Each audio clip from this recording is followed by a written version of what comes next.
आज हम डिमांड और सप्लाई जोन के बारे में यहाँ पे बात करने वाले हैं।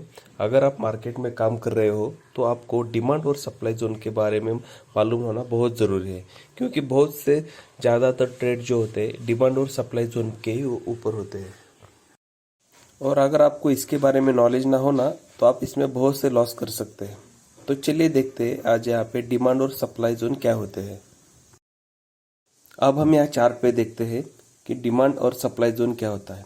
डिमांड जोन मतलब जहाँ से प्राइस ऊपर जाते हैं उसको हम सपोर्ट भी बोलते हैं, और सप्लाई जोन मतलब जहाँ से प्राइस नीचे आते हैं। यहाँ पे देखिए, यहाँ पे एक पर्टिकुलर स्टॉक ऊपर जा रहा है, ऊपर जाने के बाद नीचे आ गया, जिस पॉइंट से वो फिर से ऊपर जा रहा है उस पॉइंट को हम बोलते हैं डिमांड जोन, मतलब सपोर्ट जोन बोलते हैं। और फिर ऊपर जाके फिर वही पॉइंट पे आके वहीं से ऊपर जाता है तो वो क्या हो गया, हमारा हमारा डिमांड जोन हो गया, हमारा सपोर्ट बन गया। यहाँ पे देखिए, जब भी मार्केट ऊपर जाता है, ऊपर जाके नीचे आता है, उस पर्टिकुलर पॉइंट से नीचे आ गया वो हमारा हो गया सप्लाई जोन, उसको बोलते हैं रेजिस्टेंस। फिर से नीचे से ऊपर गया और वही पॉइंट से अगर नीचे आता है तो यहाँ पे ज़्यादा चांसेस रहते हैं कि वहाँ पे ज़्यादातर क्या होगा, रेजिस्टेंस एरिया, मतलब वहाँ पे क्या होगा, सप्लाई जोन बन गया। ये हो गया सपोर्ट और रेजिस्टेंस, मतलब डिमांड एरिया और सप्लाई एरिया यहाँ पे होते हैं। यहाँ पे एक सिंपल सी बात है, पर्टिकुलर प्राइस से अगर स्टॉक नीचे आ रहा है नहीं तो ऊपर जा रहा है, वो क्या होता है, वहाँ का डिमांड और सप्लाई एरिया हम यहाँ पे बोल सकते हैं। चलिए अब हम यहाँ पे चार्ट पे देखते हैं। ये देखिए चार्ट यहाँ पे ओपन किया हुआ है। यहाँ से देखिए प्राइस ऊपर गया, ऊपर जाने के बाद इस एरिया से क्या हो गया है, प्राइस नीचे आ गया। नीचे आने के बाद ये जो एरिया है वो क्या एरिया हो गया, ये एरिया हो गया सप्लाई जोन, इसको बोलते हैं हम रेजिस्टेंस। और नीचे से ऊपर गया, जहां से ऊपर गया वो एरिया क्या बन गया, ये एरिया बन गया डिमांड जोन। फिर ऊपर से नीचे आया, फिर वही पॉइंट पे उसने क्या, मार्केट को टेस्ट किया, फिर यहाँ से ऊपर गया, ऊपर का जो रेजिस्टेंस एरिया है उसको ब्रेक करके ऊपर गया, और ऊपर जाने के बाद फिर से नीचे आया। नीचे आने के बाद क्या किया, जो रेजिस्टेंस एरिया था उसको टेस्ट किया, मतलब रेजिस्टेंस एरिया डिमांड जोन बन गया। चलो इस चीज को ठीक से समझते हैं। यहाँ पे एक्चुअली क्या होता है, देखिए यहाँ से प्राइस ऊपर गया, ऊपर जाने के बाद इस पर्टिकुलर प्राइस से मार्केट नीचे आ गया। नीचे आने के बाद ये जो रेजिस्टेंस एरिया है वहां से प्राइस नीचे आ गया, फिर यहाँ से ऊपर की तरफ क्या हुआ, प्राइस जा रहा है। जहां से वो प्राइस ऊपर की तरफ जा रहा है वो हो गया हमारा सपोर्ट एरिया। मतलब यहाँ पे क्या हुआ, ये जो सपोर्ट एरिया है, यहाँ से देखिए ये लो था और ये क्या था, हाई था। इन दोनों का एवरेज निकाल लिया तो बीच की क्या जो सपोर्ट है वो लाइन हमको मिल जाएगी। मतलब क्या, ये फिबोनाची लेवल से भी हम आइडेंटिफाई कर सकते हैं। देखिए यहाँ से फिर से मार्केट ऊपर गया और रेजिस्टेंस लेवल को क्या किया, यहाँ पे टच, और रेजिस्टेंस लेवल को टच करके नीचे आया, फिर वहां से ऊपर की तरफ गया। ऊपर क्या, जो रेजिस्टेंस एरिया था उसको ब्रेक करके ऊपर गया, ऊपर जाने के बाद फिर नीचे आ गया। जहां से वो ब्रेकआउट किया वहीं पे नीचे आ गया। मतलब जो पहले रेजिस्टेंस लेवल था वो उसका क्या बन गया, अब सपोर्ट जोन बन गया। वहां से वो सपोर्ट लेके फिर से ऊपर गया। देन अगर इसको ब्रेक करके नीचे आ गया तो क्या हुआ, इसने सपोर्ट ब्रेक किया और फिर ऊपर गया तो वो सपोर्ट उसका रेजिस्टेंस बन गया, और फिर वहां से क्या होगा, ये रेजिस्टेंस फिर प्राइस को नीचे लेके आएगा। ऐसे काम करता है डिमांड और सप्लाई जोन, ऐसे ही चलता है मार्केट का सप्लाई और डिमांड जोन। ये हुआ डिमांड और सप्लाई जोन। डिमांड जोन को बोलते हैं सपोर्ट जोन और सप्लाई जोन को बोलते हैं रेजिस्टेंस जोन। चलो और एक एग्जांपल देखते हैं। यहाँ पे देखिए, यहाँ से प्राइस ऊपर गया, ऊपर जाने के बाद नीचे आ गया, और उस पर्टिकुलर प्राइस से मार्केट फिर ऊपर गया, और इस प्राइस से मार्केट ऊपर गया है, ये जो है ये वो हो गया हमारा सपोर्ट जोन। फिर यहाँ पे नीचे आ गया और फिर से वही सपोर्ट जोन पे बायर क्या हुए, एक्टिवेट हो गए और प्राइस को ऊपर ले गए।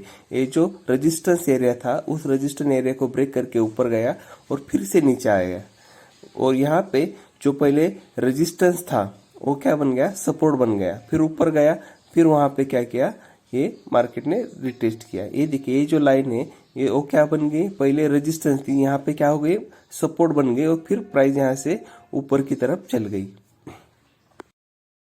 चलिए यहाँ पे और भी एग्जांपल के हम थ्रू समझते हैं कि डिमांड और सप्लाई जोन काम कैसे करता है। यहाँ पे आपको हमेशा दो चीजें आपको हमेशा याद रखनी चाहिए। कोई भी प्राइस अगर सपोर्ट एरिया को बार बार टेस्ट कर रही है तो सपोर्ट एरिया क्या हो जाता है, वीक हो जाता है, बार बार टेस्ट कर रहा है। और कोई भी रेजिस्टेंस जोन पे बार बार टेस्ट कर रहा है तो क्या हो जाता है, वो वीक हो जाता है। ब्रेकआउट के चांसेस यहाँ पे ज़्यादा रहते हैं। बार बार टेस्ट करने से ब्रेकआउट के चांसेस यहाँ पे ज़्यादा रहते हैं। ये दो चीज़ें आपको हमेशा याद रखनी चाहिए। चलो देखते अब डिमांड और सप्लाई जोन में अगर आप काम कर रहे हो तो आपका जो टाइम फ्रेम है, टाइम फ्रेम ज़्यादातर 1 घंटे का, 2 घंटे का, नहीं तो 1 डे का ये रहना चाहिए। क्योंकि ज़्यादा बड़ा टाइम फ्रेम होगा तो आपको क्या चलेगा कि वहाँ का मार्केट का ट्रेंड कौन सा है वो आपको मालूम पड़ेगा। कम टाइम फ्रेम में आपको मार्केट का ट्रेंड मालूम नहीं होता। अभी मैंने जो है टाइम फ्रेम लगाया है वो 1 घंटे का है। 1 आवर का हमने क्या किया है, वहाँ पे वो टाइम फ्रेम लगाया हुआ है। देखिए यहाँ पे, देखिए और एक एग्जांपल देखते हैं। देखिए मैं बड़ा करता हूँ थोड़ा सा। ये देखिए यहाँ से क्या हुआ, प्राइस ऊपर की तरफ नीचे आया फिर ऊपर की तरफ गया। देखिए, और ये जो एरिया था ये क्या हुआ, सपोर्ट का एरिया यहाँ पे काम कर रहा है। ऊपर गया, नीचे आया, फिर से ऊपर गया, फिर से नीचे आया, फिर से ऊपर गया। देखिए यहाँ पे फिर से ऊपर गया, नीचे आ गया। मतलब मल्टीपल बार सपोर्ट जोन टेस्ट हुआ, मतलब ब्रेकआउट के चांसेस ज्यादा है। ब्रेकआउट हुआ, रिटेस्ट किया, फिर से वो नीचे की तरफ आ गया। मतलब सपोर्ट जोन ज्यादा बार अगर टेस्ट हुआ तो क्या होता है, ब्रेकआउट के चांसेस ज्यादा होते हैं। देखिए 1 2 3 4 4 बार टेस्ट किया, मतलब क्या हुआ, ये ब्रेकआउट देने वाला है। सेलर यहाँ पे ज्यादा एक्टिव है। यहाँ पे देखिए, यहाँ से मार्केट नीचे आया फिर ऊपर गया। ये जो एरिया है वो ये एरिया क्या हो गया, रेजिस्टेंस एरिया हो गया। प्राइस ऊपर गया, यहाँ पे प्राइस रुक गया, फिर नीचे आया और फिर यहाँ से प्राइस ऊपर गया। देखिए यहाँ पे क्या करते हैं, ज्यादातर ट्रेडर गलती ये करते हैं, सपोर्ट और एरिया को ड्रॉ करते हो क्या करते, एक लाइन रख देते। एक लाइन से क्या आइडेंटिफाई करते हैं, सपोर्ट है और रेजिस्टेंस है, ऐसे ड्रॉ नहीं करते। देखिए एक जोन पर्टिकुलर क्रिएट करना पड़ता है। ये देखिए, ये जो है बॉक्स क्या हो गया, ये सपोर्ट और रेजिस्टेंस हो गया। मतलब क्या हुआ है, कोई शैडो रहती है, कोई बफर जोन रहता है। लाइन से क्या होता है, सिर्फ हमको आइडेंटिफाई नहीं होता, इसलिए क्या करता है, बफर जोन रखने के लिए ऐसा ही क्या एक पर्टिकुलर जोन क्रिएट करना पड़ता है और यहाँ से ही सपोर्ट और रेजिस्टेंस का काम होता है। चलो यहाँ पे और एक एग्जांपल लेते हैं। देखिए यहाँ से मार्केट ऊपर गया और इस प्राइस से क्या हुआ, मार्केट नीचे आ गया, फिर ऊपर गया, फिर यहाँ से क्या है, नीचे आ गया। मतलब ये जो लाइन है वो क्या हो गई, यहाँ पे सेलर ज्यादा एक्टिव है, प्राइस वहां जाते नीचे आती है। और ये जो नीचे का पॉइंट है वहां पे क्या होता है, वहां से प्राइस ऊपर जाती है, मतलब यहाँ पे बायर एक्टिव है। तो हम इसको ड्रॉ करते हैं। यहाँ पे देखिए रेक्टेंगल लेते हैं, लाइन नहीं लेने का। और यहाँ से रेक्टेंगल क्या क्या मैंने जोन बना दिया, ये रेजिस्टेंस जोन बन गया और नीचे का जो जोन है वो सपोर्ट जोन बन गया। मतलब प्राइस इस दोनों के नीचे बीच में ही चल रहा है। देखिए जैसे इसको ब्रेक किया, रेजिस्टेंस को ब्रेक किया, फिर मार्केट उसी रेजिस्टेंस को फेस किया तो रेजिस्टेंस क्या बन गया, ये रेजिस्टेंस सपोर्ट बन गया। पहले क्या था, ये देखिए पहले पिछली बार देखिए 2-3 बार उसने क्या किया, रेजिस्टेंस को टेस्ट किया। मैंने कहा था 1-2 बार टेस्ट करने से वो वीक हो जाता है। उसने ऊपर की तरफ ब्रेकआउट दिया, फिर नीचे आ गया। मतलब जो रेजिस्टेंस था वो यहाँ पे क्या बन गया, इसका सपोर्ट जोन बन गया। और यहाँ से क्या हुआ, फिर से मार्केट ऊपर की तरफ यहाँ पे चला गया। मतलब जो रेजिस्टेंस था वो सपोर्ट बन गया और सपोर्ट से मार्केट फिर से क्या हुआ, ऊपर की तरफ वो चला गया। अब हम यहाँ पे देखेंगे बहुत सा रेजिस्टेंस एरिया है, बहुत सा सपोर्ट एरिया है, लेकिन हम एंट्री कहाँ करें। तो अब हम यहाँ पे डिस्कस करेंगे कि हमको एंट्री कहाँ पे करनी है और एग्जिट कहाँ पे करना है। देखिए ये मार्केट, ये चार्ट है, यहाँ पे देखिए ये जो एरिया है वो क्या है, ये सपोर्ट एरिया है। और सपोर्ट एरिया से प्राइस ऊपर गया, फिर नीचे आया, अगेन उस सपोर्ट एरिया पे क्या हुआ, मार्केट आ गया। तो यहाँ पे हम प्राइस एक्शन का यूज करेंगे। वहां पे हम क्या देखेंगे कि 3 कैंडल हमको यहाँ पे देखना है, 3 में से कोई भी हो तो हम वहाँ पे बाय की एंट्री ले सकते हैं। पहले है डोजी, फिर आएगी हैमर कैंडल आएगी, फिर बुलिश इनगल्फ कैंडल आएगी। ये 3 कैंडल अगर सपोर्ट एरिया पे बनती है और प्राइस उसके ऊपर सस्टेन करती है तो हम यहाँ पे बाय की एंट्री कर सकते हैं। यहाँ देखिए यहाँ पे हैमर कैंडल बन गई है, हैमर कैंडल बन गई, प्राइस एक्शन के हिसाब से ऊपर सस्टेन हो गया और हमने यहाँ पे एंट्री ले लिए। और हमारा टारगेट क्या होगा, जो ऊपर का जो रेजिस्टेंस एरिया है वो हमारे यहाँ पे टारगेट यहाँ पे बन गया। इस तरह से प्राइस एक्शन के हिसाब से हमको यहाँ पे काम करना है।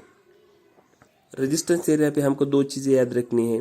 वहां पर कोई डोजी बना, इन्वर्टेड हैमर बना, बेरिश इन्वर्टर बना तो हम क्या करेंगे, उसके नीचे मार्केट सस्टेन हो गया तो हम वहां पे क्या करेंगे, सेल की एंट्री यहाँ पे ले लेंगे। ये था डिमांड और सप्लाई जोन और इस डिमांड और सप्लाई जोन हम आइडेंटिफाई कर सकते हैं और उस आइडेंटिफाई करने से हम वहाँ पे ट्रेड ले सकते हैं। और वहाँ पे कैंडल स्टिक का भी नॉलेज होना बहुत इम्पोर्टेंट था।